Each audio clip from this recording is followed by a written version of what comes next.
नमस्कार मित्रांनो, तू रे माझा मितवा या मालिकेच्या आजच्या भागामध्ये आता ईश्वरी ही ऑफिसमधून निघालेली असते. त्याच वेळेला अर्णवला ती 5,000 रुपये पाठवते आणि लॉकेटजवळचं जी चिठ्ठी ती अमाऊंट लिहिलेली असते त्या अमाऊंटमध्ये ती 5,000 कमी करते. म्हणजेच त्यावरती 44,850 रुपये अमाऊंट टाकते आणि पुन्हा ते स्टिकर ती त्या लॉकेटजवळ लावते आणि म्हणते की सर बघा, मी तुम्हाला आता हे या लॉकेटचे 5,000 रुपये पे केलेले आहेत. याचा अर्थ आता या लॉकेटची तुम्हाला द्यायची रक्कम झालेली आहे 44,850 रुपये. म्हणजेच आता हे जे पैसे आहेत मी तुम्हाला पूर्ण करणार आहे. म्हणजेच हे पैसे तुम्हाला हळूहळू मला द्यायचे आहेत. मला माहिती आहे हे लॉकेटचे पैसे पूर्ण केल्याशिवाय मला हा जॉब सोडायचा नव्हता, परंतु आता तुम्हीच मला कामावरून काढलं आहे. त्यामुळे पण काळजी करू नका सर, मी हे सगळे पैसे आहेत ना तुम्हाला नक्कीच पूर्ण करेन आणि हे जी काही रक्कम आपली ठरलेली आहे ते मी पूर्ण करणारच आहे. आता 5,000 मग तुम्हाला दिलेत, चेक करून घ्या. काही हिशोबामध्ये गलती तर नाही ना सर, असं ती आता त्याला विचारते. त्यावेळेला तो नाही असं म्हणतो आणि नंतर मग आता ती निघत असते. त्याच वेळेला तिला अर्णव म्हणतो की ठीक आहे, तुझं जे काही तू प्रेझेंटेशन केलंस त्याचं अप्रेझल म्हणूनच मी तुझी ही किंमत माफ करतो आणि यू मे गो नाव, हे लॉकेट घेऊन तू जाऊ शकतेस. त्यावेळेला आता ती म्हणते की नाही सर, मी असे करणार नाही. आता आणखी मला तुमची मेहरबानी नको आहे सर, माझ्यावर ऑलरेडी तुम्ही खूप उपकार केलेले आहेत, अजून नको. त्यामुळे आता हे पैसे मी तुम्हाला नक्कीच पूर्ण करणार. हे पैसे तुम्ही मला माफ करू नका, हे पैसे मी तुम्हाला नक्कीच परत देणार आहे, असं आता ती बोलून दाखवत असते. त्यावेळेला मात्र आता स्वाभिमानी ईश्वरीला तसं पाहून अर्णवला खूपच बरं वाटलेलं असतं. कारण अर्णव हा ईश्वरीकडे बघतो, परंतु त्या लॉकेटची किंमत पूर्ण माफ करत असतानाही ईश्वरी ती करून देत नाही आणि त्यामुळे आता अर्णवला ईश्वरीचा सच्चेपणा आणखीन समोर आलेला असतो. आणि म्हणूनच मग आता ईश्वरी म्हणते की चालेल सर, मी आता लवकरच तुम्हाला हे पैसे पूर्ण करेन आणि हा वादा करते मी सर तुम्हाला, तुमचे पैसे मी तुम्हाला परत करेन तेव्हाच मुंबई सोडून मी इंदोरला जाईन, असं म्हणून ती निघून जाते. आणि त्याच वेळेला जाणाऱ्या ईश्वरीला अर्णव बघतच राहतो आणि त्यालाही कुठेतरी या गोष्टीचं थोडंफार वाईट वाटलेलं असतं. नंतर आता ईश्वरी घरी येते आणि अगदी गपचूप बसलेली असते. ती कोणाशीही काहीही बोलत नसते. म्हणून आता नम्रता ही फोन लावते आणि म्हणते की hello Akash sir, I am sorry, तुम्हाला मी इतक्या रात्री फोन केला, परंतु ऑफिसमध्ये काही झालं आहे का सर? कारण ईश्वरी जेव्हापासून घरी आली आहे ना ती गुमसुम बसली आहे, ती कोणाशीच काहीच बोलत नाही आहे. काय झालं आहे सर? तेव्हा मग आता आकाश म्हणतो की काय ना नम्रता, ॲक्च्युली मी दादाशी बोलण्याचा पूर्ण प्रयत्न केला, त्याला मी समजावलं, परंतु त्याने ईश्वरीच्या बाबतीत माझं ऐकून घेतलं नाही आणि तिला कामावरून काढून टाकले. म्हणूनच ती काहीच बोलत नसेल, तिला फायर केले. त्यावेळेला हे ऐकल्यावर आता नम्रता म्हणते की काय, ईश्वरीला कामावरून काढून टाकलं आहे? त्यावेळेला मग आता तिथे अंजली येते आणि म्हणते की आकाश एक मिनिट थांब, मला जरा बोलायचं आहे. त्याच वेळेला आता आकाश अंजली आलेली पाहून नम्रताला म्हणतो की मी तुझ्याशी थोड्या वेळाने बोलतो आणि तो फोन कट करतो. त्यावेळेला इथे नम्रतालाही खूप वाईट वाटतं आणि तिला कळालेलं असतं की ईश्वरीला कामावरून काढून टाकण्यात आलं आहे आणि त्यामुळे ईश्वरी ही खूप अपसेट आहे. कारण तिला जे पैसे आहेत ते परत करायचे असतात. आता कसे करायचे आहेत हा प्रश्न तिच्यासमोर पडलेला असतो, त्यामुळे ती खूप चिंतेमध्ये असते. आणि त्याच वेळेला इथे अंजली आता आकाशजवळ येते आणि त्याला विचारते की आकाश, अरे काय झालं आहे? मी ऐकलं आहे की ईश्वरीला कामावरून काढून टाकण्यात आलं आहे. त्यावेळेला मग आकाश म्हणतो की हो, बरोबर ऐकलंस ताई तू. खरं तर मी ह्या सगळ्यामध्ये आपल्या दादाला समजवण्याचा खूप प्रयत्न केला गं, परंतु ना त्याने माझं नाही ऐकून घेतलं आहे. तेव्हा आता इथे अंजलीलाही खूप मोठा धक्का बसलेला असतो. तर नम्रता ही ईश्वरीजवळ येते आणि म्हणते की ईशू, हे मी काय ऐकते, मला आता आकाश सरांनी सांगितलं की तुला त्या अर्णव राजेशिर्केने ऑफिसमधून काढून टाकलं आहे. काय झालं होतं असं की तुला त्याने ऑफिसमधून काढून टाकलं आहे? तू त्याला माफी तर मागितली होती ना, त्याला तू बोलली तर होतीस ना सॉरी, मग काय झालं? त्याने अचानक असा निर्णय का घेतला? खरं तर मला या सगळ्याची खूप धक्का बसला आहे की तू असं कसं वागू शकला? म्हणजे तुझे जे लॉकेट आहे ते पण त्याच्याचकडे आहे का अजून? काय झालं आहे नक्की सांग ना मला. त्यावेळेला ईश्वरी मात्र खूप भडकते. ईश्वरी म्हणते की मला त्या खडूसचा खूप राग आला आहे. भडकूचंद त्याच्यामुळे त्याच्या एका चुकीमुळे माझ्या आयुष्याची बर्बादी झाली. मला किती ठिकाणी काय काय बोलण्यात आलं आहे आणि या सगळ्याची माझी नुकसानी माझ्या आयुष्याची बर्बादी फक्त त्याच्यामुळे झाली आणि मला इंदोर सोडून इकडे यावं लागलं आहे. परंतु तरीही मी या सगळ्यामध्ये त्याला माफ केलं. मी त्याला काहीही बोलले नाही. परंतु तो तो मात्र मी इतके वेळेला सॉरी बोलून देखील मला त्याने माफ केलेलं नाही आहे. मी त्याच्या चुकीची माफी मागितली पण ना माझ्या डोक्यात गेलाय तो भडकूचंद. मला ना त्याचा खूप राग आलाय असं म्हणून ती संतापत असते आणि नम्रताला मिठी मारून खूप रडते की मी आता काय करू, मला खरंच काही समजत नाही आहे. हा भडकूचंद हा माझ्या डोक्यात गेला आहे. मला त्याने नोकरीवरून काढून टाकलं आहे. मला खरंच खूप त्रास होतो या सगळ्याचा. हे सगळं आता ती बोलत असते आणि रडत असते आणि हे सगळं आता बाहेरून राकेशने ऐकलेलं असतं. राकेश म्हणतो की अरे वा, म्हणजे हे तर खूप मस्तच झालं. फायनली आता इंदिरा जिलेबी ही त्या अर्णव राजे शिर्केच्या ऑफिसमध्ये जाणार नाही. म्हणजे त्यांच्यामधली आता जवळीक कमी झालेली आहे. याचा अर्थ आता ईश्वरी ही इंदोरी जिलेबी आणि माझ्या बाबतीतले जवळ येण्याचे चान्सेस जास्त आहेत. मी असे काही डाव टाकेन ना जेणेकरून ही इंदोरी जिलेबी आता माझ्या जाळ्यामध्ये सहजपणे अडकली जाईल आणि तो आता अर्णव तिच्यासोबत नसल्यामुळे मला ते काम करणं अगदीच सोपं होऊन जाणार आहे. असं राकेश आता मनातच म्हणत असतो आणि खूप खुश होत असतो कारण फायनली अर्णवच्या ऑफिसमधून ती निघून गेलेली असते आणि राकेश आता खूप आनंदी असतो आणि तिथून तो काही न बोलता निघून गेलेला असतो. दुसऱ्या दिवशी सकाळी आता इथे ईश्वरी ही न्यूजपेपरमध्ये नोकरीच्या जाहिराती असतात त्या बघत असते आणि कुठे काही तिच्या लायक नोकरी आहे का ते देखील ती तपासत असते.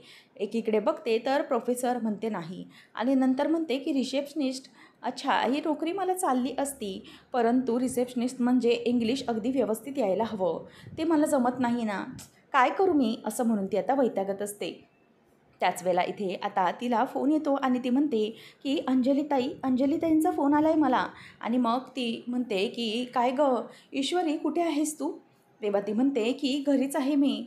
मग घरी काय करतेस असं ती विचारते. तेव्हा ईश्वरी सांगते की ताई, मला नोकरीवरून काढून टाकण्यात आलं आहे ना, म्हणून मी नोकरीच्या जाहिराती बघते की कुठे मला माझ्या लायक नोकरी मिळते का. तेव्हा मात्र आता अंजली आणि आजी दोघींनाही खूप वाईट वाटतं. त्यावेळेला मग आता ती म्हणते की अगं ईश्वरी, तू घरीच आहेस ना, मग एक काम करतेस का, जरा इथे येतेस का, मला जरा तुझ्याशी काम होतं. तेव्हा मग ती म्हणते की नको नको, खरंच अंजलीताई तिकडे नको, नाही तर सर आणखी भडकतील माझ्यावर.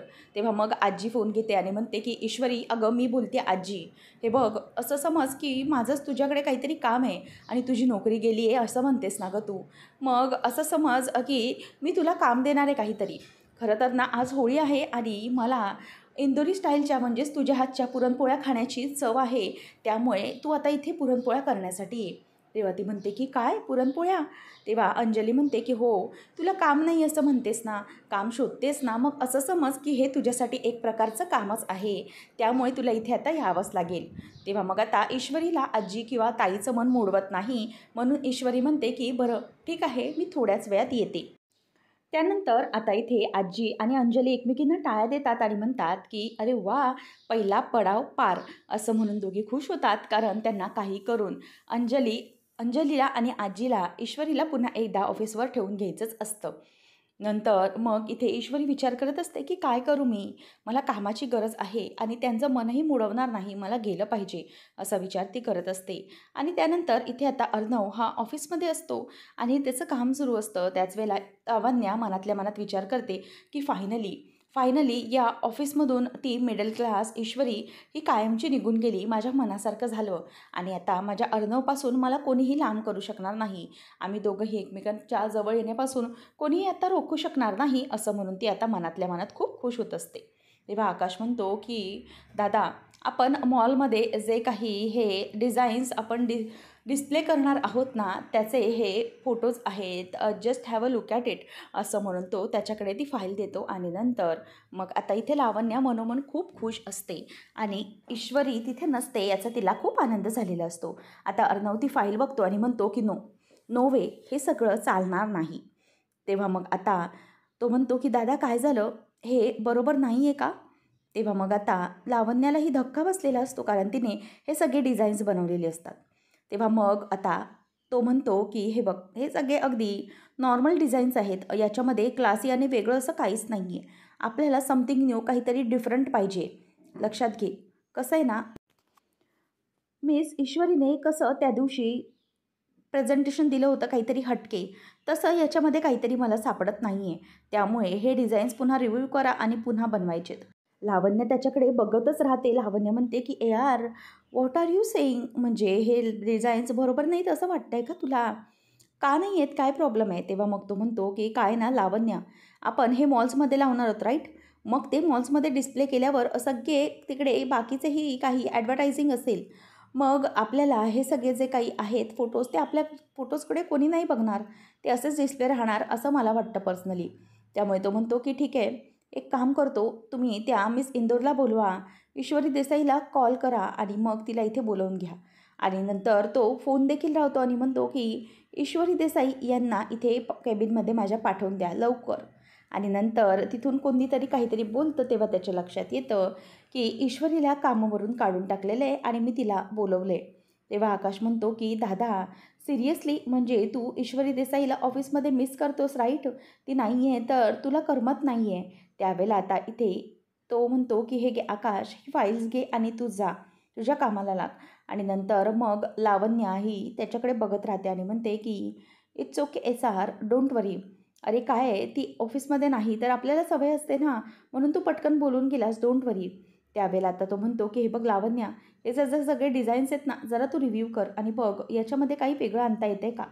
तेव्हा लावण्य त्याला म्हणत असते की "ए यार, आज ऑफिसला म्हणजे हाफ डे आहे बरोबर ना?" तेव्हा तो म्हणतो की "येस, राईट." आणि ती काहीतरी प्लॅन करायला जाणार. तेवढ्यातच तो म्हणतो की "हे बघ लावण्या, आजच्या आज मला हे निदान रफ डिझाईन तरी हवं आहे आणि आज हाफ डे आहे. सो त्याच्यामुळे रफ डिझाईन देखील तुम्हाला आता एंड ऑफ द डेपर्यंत करून दाखवायचे आहेत." त्यावेळेला लावण्य म्हणते की "ओके SR." आणि नंतर मग आता ती काही बोलायला जाणार. त्यावेळेला तो म्हणतो की "लावण्या, यू मे लिव्ह नाव. तुला सांगितलं आहे त्या कामाला तू आता लाग." असं म्हटल्यावर आता इथे लावण्याला टेन्शन येऊ लागतं आणि यार तिच्याशी काहीच बोलत नाही याचं तिला खूप वाईट वाटत असतं आणि ती निघून जाते. आणि इथे अर्णवलाही खूप राग येत असतो कारण त्याला ईश्वरीची आठवण आलेली असते.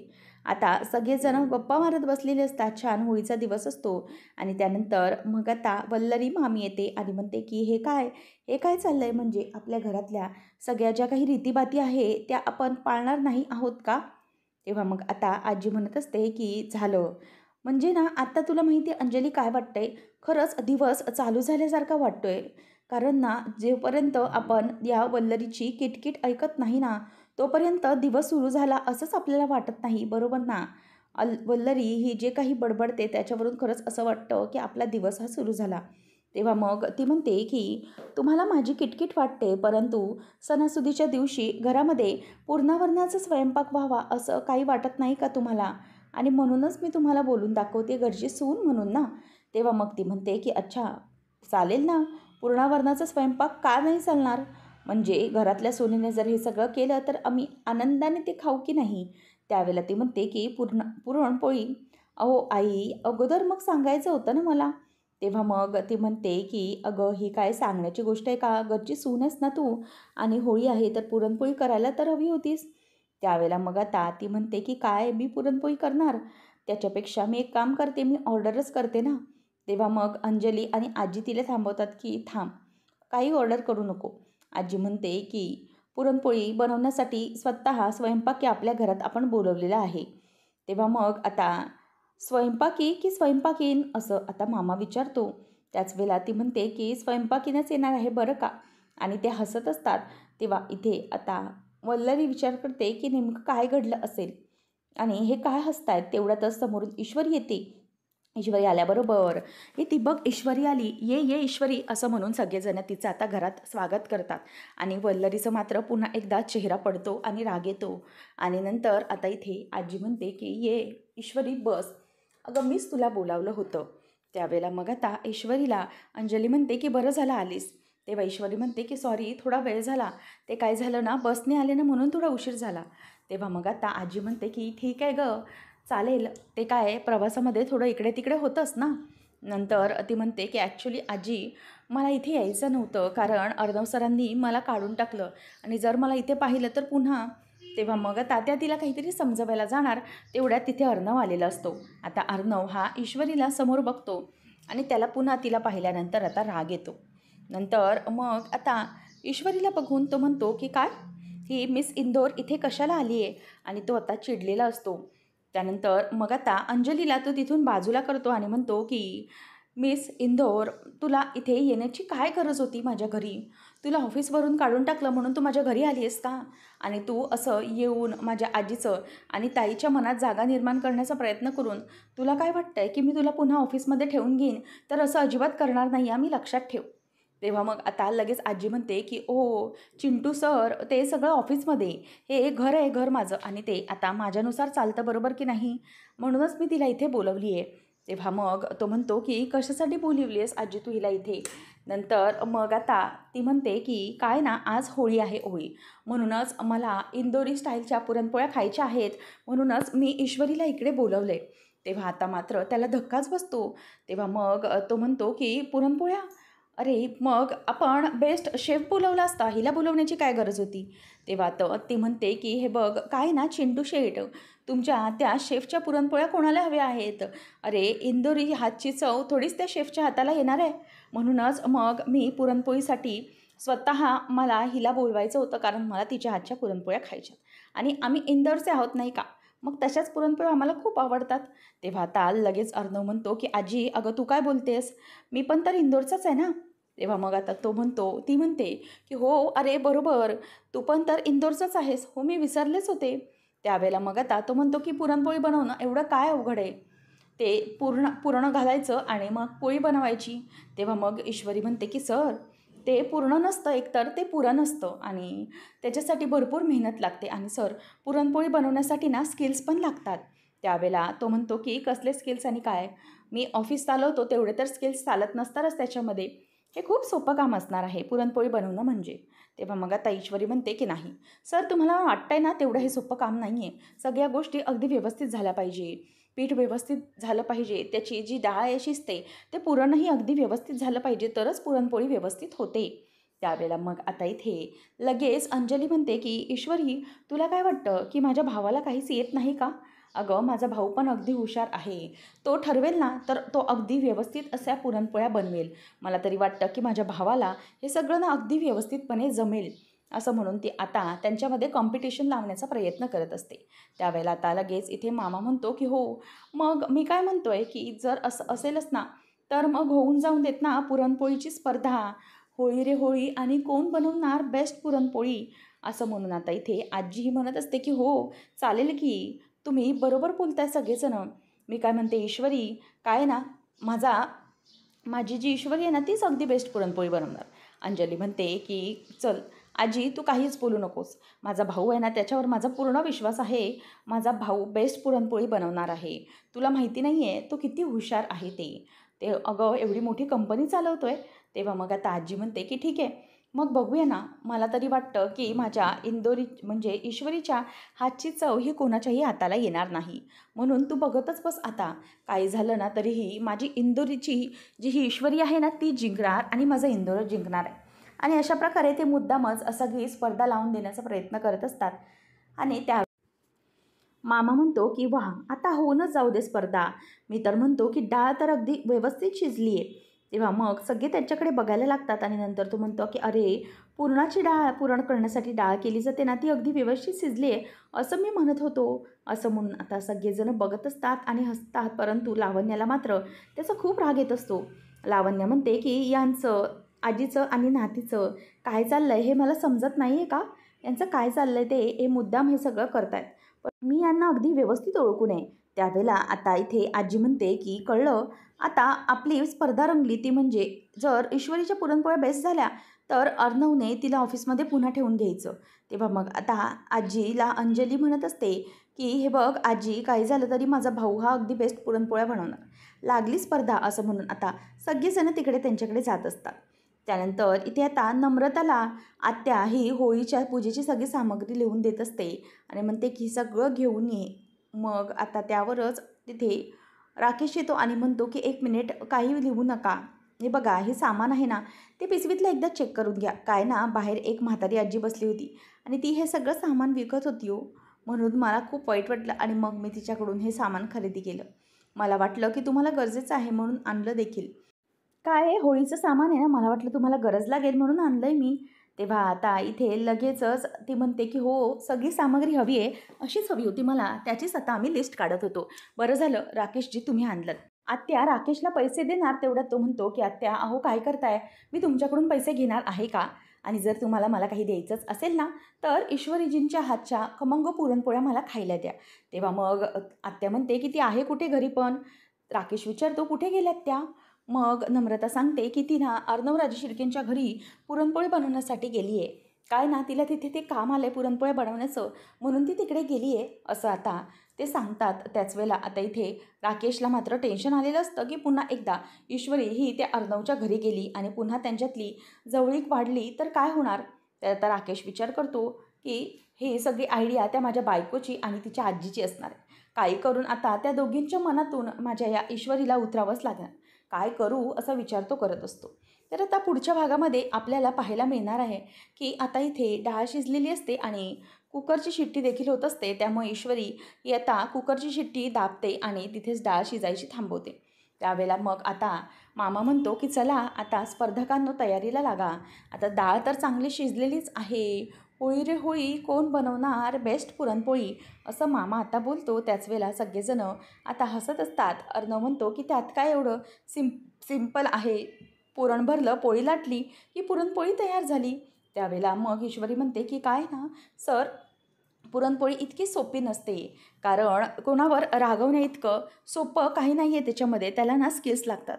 कोणावरही सहजतेने चिडण्या इतकं नाही आहे ते असं म्हणून आता ईश्वरी ही त्याला टोमणा मारत असते. आणि या सगळ्यामध्ये आता इथे अर्णव हा तिच्याकडे बघत असतो आणि म्हणतो की एवढं काही नाही आहे त्याच्यामध्ये, बघ कोण पुरणपोळी बेस्ट करतं ते. आता त्याच वेळेला इथे अंजली म्हणते की ईश्वरी माझ्या भावाला तू चॅलेंज देऊ नकोस बरं का, अगं तो 5 मिनिटामध्ये 10 पुरणपोळ्या करून दाखवेल. त्यावेळेला अर्णव म्हणतो की अगं ताई तू काय बोलतेस काय हे. आणि मग त्याच वेळेला आता ईश्वरीला ही चेअर करत असतात. तेव्हा मामा म्हणतो की चल ईश्वरी तुला पुरणपोळ्या बनवायच्या आहेत, बेस्ट पुरणपोळ्या बनवायच्या आहेत असं म्हणून आता त्यांच्यामध्ये स्पर्धा रंगवली गेलेली असते. आणि मामा म्हणतो की चला चला आता लवकरात लवकर स्पर्धेला लागा. नंतर मग ते स्पर्धा खेळायला सुरुवात करतात.